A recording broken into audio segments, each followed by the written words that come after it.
6 জন শিশু মারা যাওয়াটা নিঃসন্দেহে দুর্ভাগ্যজনক। তার লাইসেন্স বাতিল করে দেওয়া হলো।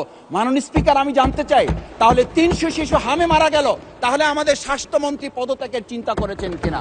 আমাদের বিগত 17 বছরে একজন সালমান এফ রহমান তৈরি হয়েছে। আমি জানি না এসের সাথে এরকম একটা সম্পর্কের মিল কেন তৈরি হয়ে যাওয়া হয়েছে, যেখানে 700টা বেডের মধ্যে 180টা বেডকে ফ্রি করে রাখা হয়েছে, যেখানে গড়ে প্রতিদিন 23 জন নর্মাল ডেলিভারি ব্যবস্থা করা হয়, যেখানে প্রায় অসংখ্য হাজার মানুষকে প্রতিদিন বিনামূল্যে তাদের রোগী এবং অ্যাটেন্ডেন্টকে খাবারের ব্যবস্থা করে দেওয়া হয়।